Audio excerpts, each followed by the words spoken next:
G'day guys, it's Jim. In today's video, I'm going to tell you why you need to train construction in Runescape 3. Now, this skill is definitely one of the most slept on skills in the game because not many people realize how much it actually affects the entire experience. And if you're a returning player, you only know it for one reason, and that's the Gilded Altar. That was really the only reason to get a modified house back in the day, was to access this thing for better prayer XP. But oh boy, things have changed a lot. What was once a skill tied to your player-owned house is now expanded all across Gillinor and affects a lot of different things. Not only that, the way to train construction has changed dramatically in the last year. I got my 99 construction a long time ago, and it involved building and removing tables. That then transformed into building and removing prawn brokers, and now it is a portable workbench and construction contracts. So once again, just like the rest of the videos in the Why You Need to Train series, this is aimed at beginners and returning players. Let's get started training construction. The first thing we need to do is we need to purchase a house, which you can come over here to the east side of Varrock, just north of the museum, and then just a little bit west of the church. We can go inside the house and speak to the real estate agent, who will then allow us to purchase a house. So talk to the estate agent and purchase your first house. To train construction after this, you want to find yourself a portable workbench. A portable workbench can be either found on World 84 at the Lumbridge Training Academy, or you can buy them yourself from the Grand Exchange. Now, you'll also need planks and steel nails to begin training. You're going to be making flat packs. Just follow a 1 to 99 guide and they will show you what to make for construction. Once you've got your portable workbench, place it down somewhere in the world, have your planks unnoted in your inventory with the nails, and you'll begin working on training construction. After level 40, we're going to train a different way. This is construction contracts, and you want to get this done as soon as possible.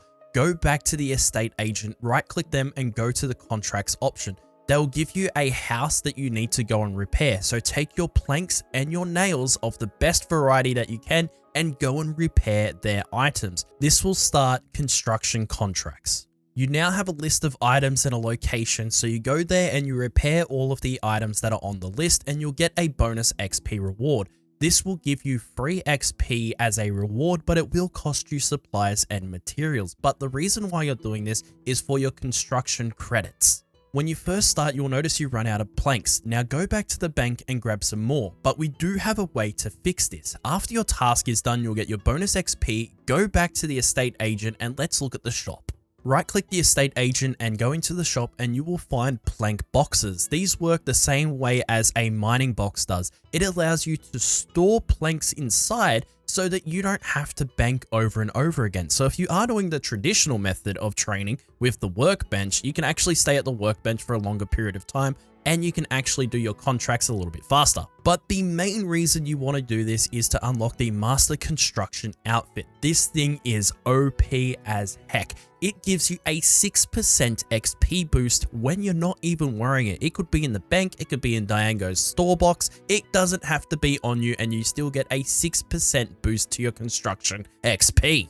Not only that, it will give you unlimited teleports to all of the estate agents into the game. All of the contract locations when you're doing your contract, it also teleports you to any of the house portals and an unlimited teleport to your house. While training contracts, it has a chance to automatically finish your furniture earlier, as well as speed them up indefinitely. Not only that, the outfit acts as a portable sawmill. Especially if you're an Iron Man and you need planks, you could train wood cutting and turn it into planks at the same damn time. And finally, it is a +3 boost to construction so that you can train higher level items earlier, meaning that you get more XP. You're going to get XP from doing your contracts while doing this anyway, so you may as well unlock this outfit as soon as possible. As I previously mentioned, this skill extends past just your player-owned house now and goes all the way through the game, including Anachronia. If you want to upgrade your player lodge in Anachronia, you need construction. Now, the reason why you want to do this is because it will unlock a 10% more resource.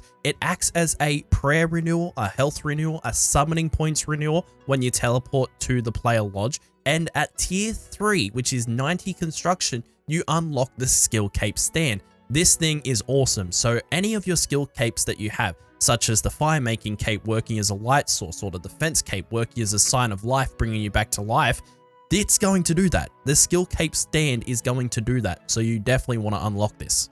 And just like with Anachronia, construction has become an integral part of farming in the game. If you want access to the best farming XP in the game, you will also have to train construction. At level 20, you can make small pens, and then as you level up construction, you'll be able to also build bigger and bigger pens with your farming level to upgrade your creatures, and this extends also to the Anachronia farming.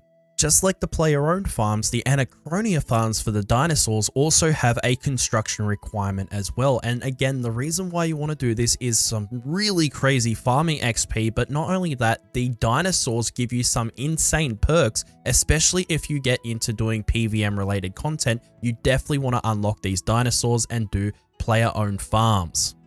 Construction is also required for many key quests in your RuneScape journey that lock a lot of content. Obviously, the main one being Plague's End. This unlocks the city of Prifddinas, which is like the city that you want to unlock. It has a grand exchange, it has some of the best skilling locations in the game. I've got a video on this, go and check it out, why you want to unlock Prif, but this is a requirement. You do need 75 construction to unlock Prif.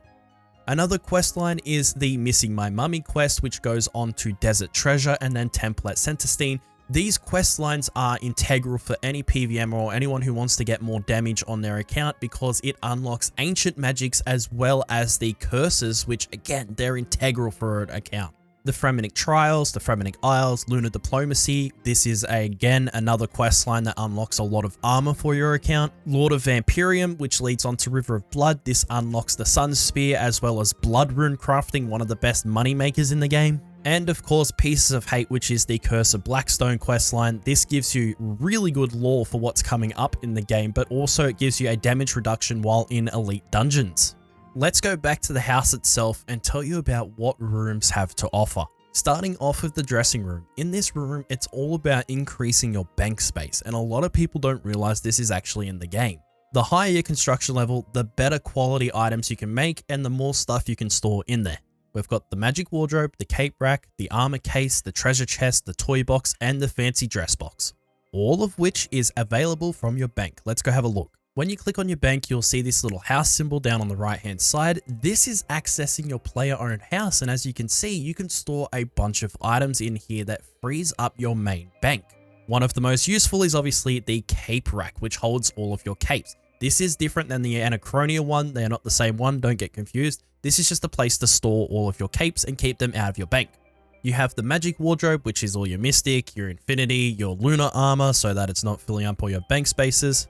Then you have the armor case. This is like where you collect all of your quest armor that you've got along your journey, as well as all your hunter gear can be stored in here. This is, again, like literally saving you hundreds of bank slots.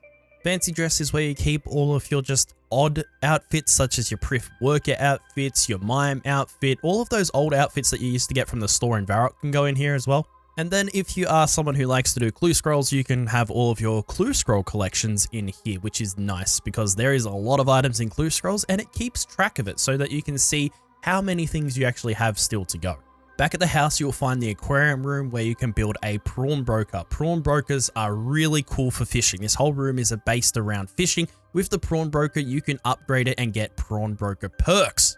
These perks will be things such as needing to fish without bait, fly fishing without bait, barbarian fishing without bait. Really, really cool upgrades, as well as the ability to catch great white sharks at tier 5 and get a great white shark pet, which looks really cool. I do want to point out, I was one of the first people in the game to unlock this pet. From the moment it released, I grinded the hell out of that. Because the Laser Shark channel name isn't just a coincidence. I really, really do like sharks. The next room is the observatory room, and this one here you can make the teleport tabs. These can actually be quite profitable to make these, depends on obviously the grand exchange and everything like that, but they're not really used as much as they used to be because of the lodestones, but it's still a cool thing to have in your house because you never know when you might need them. If you're wandering around and you're like, where did all those books go that I collected over the years? They are in your bookshelf in your player-owned house, so if you want to learn some lore, all your books are in the bookshelf. Makes sense. A kind of niche room is the pet room, which isn't really a room, it's kind of in the open. But anyway, you can put all of your pets into your player-owned house and you can add a feeding trough. So if you don't want to feed your pets because you're some kind of weird person who doesn't like to feed pets, you can have this machine do it for you and then it will grow in the background while you do other things. Then we have the Gilded Altar. The main reason why people literally do construction for the most part is to get this thing unlocked because it's the best XP in the game for prayer that you can do. You need to light the incense on both sides of the burners, and then once that's lit, you can offer your bones. Now, obviously you can use the Chaos Altar out in the wilderness, but that is risky. If you guys want to use a Gilded Altar and you don't have one, you can go to World 31 and you can go to the Altar's Friends chat, find someone hosting it and use their Gilded Altar.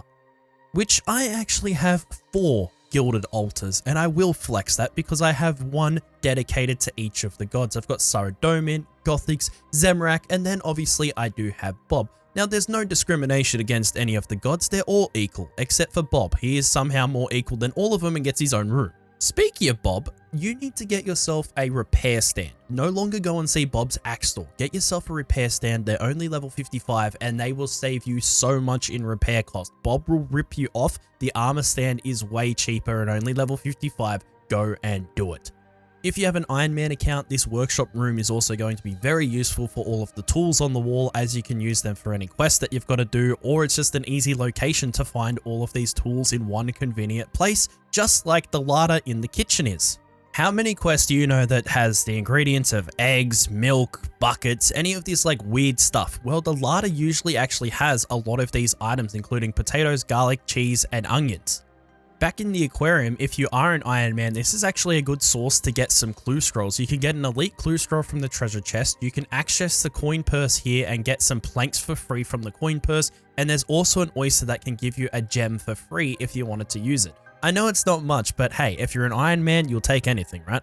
And all the fish that you see swimming around me is from fishing. The golden eggs that you get from fishing, you can actually put in here and develop your own aquarium with its own life. And if you prestige it, you can also get a really cool plug, which is made after the Stone of Jazz. If you don't know what that is a very, very, very interesting piece of lore.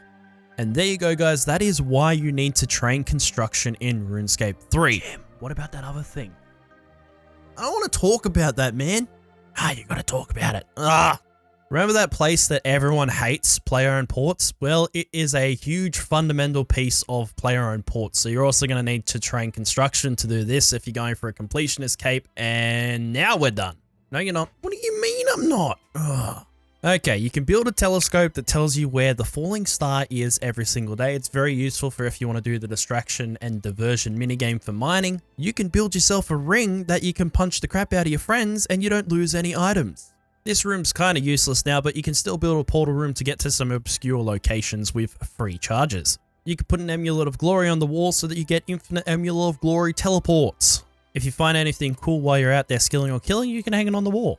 And now we are officially done. That is why you want to train construction. If you guys enjoyed this video, leave it a thumbs up. If you want some more RuneScape guides, be sure to subscribe. My name is Jim, and I will frickin' see you later. Thanks to all the patrons and YouTube members. If you guys want to support the channel, the link is in the description down below. Thank you guys so much for watching. If you want to check out another video, it is on your screen right now.